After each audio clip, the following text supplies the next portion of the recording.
Hi guys, welcome to the Zip air filter installation video. In this video, we will show you how to install the new Zip air filter in your car through a step-by-step process. Before opening the box, check the name of the car model on the packaging to ensure that the filter you are using is meant for your car. Turn the ignition off and wait for 10 to 15 minutes before opening the hood, as the car internals might be hot. Open the hood of the car by pressing the hood release button, which is usually located below the steering wheel or under the door on the driver's side. Make sure that you're wearing gloves before touching any car internals. Open and mount the hood securely before proceeding further. Locate the air filter housing. It is usually in the form of a plastic box secured with clamps, which is located near the engine compartment. Unclamp the housing using your hands. In some cars, you might be required to unscrew before you can remove the housing.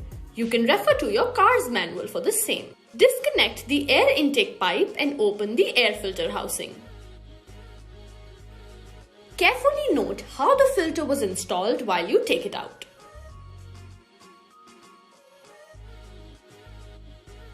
Now, clean the housing with a cloth.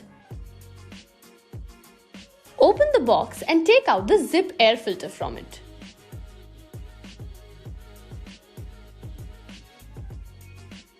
Here you can see that the dirty air filter is mostly black or dark grey in color due to the impurities it has absorbed. Insert the new Zip air filter, making sure that the filter mesh faces downwards and the rubber rim faces upwards.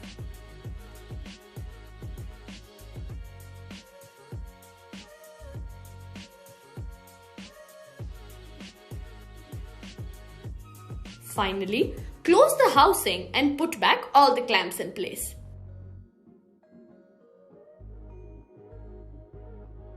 Reconnect the air intake securely. Close the car hood and you're good to go. You have successfully installed the Zip air filter in your car. That's all there is to get the fresh air into your engine.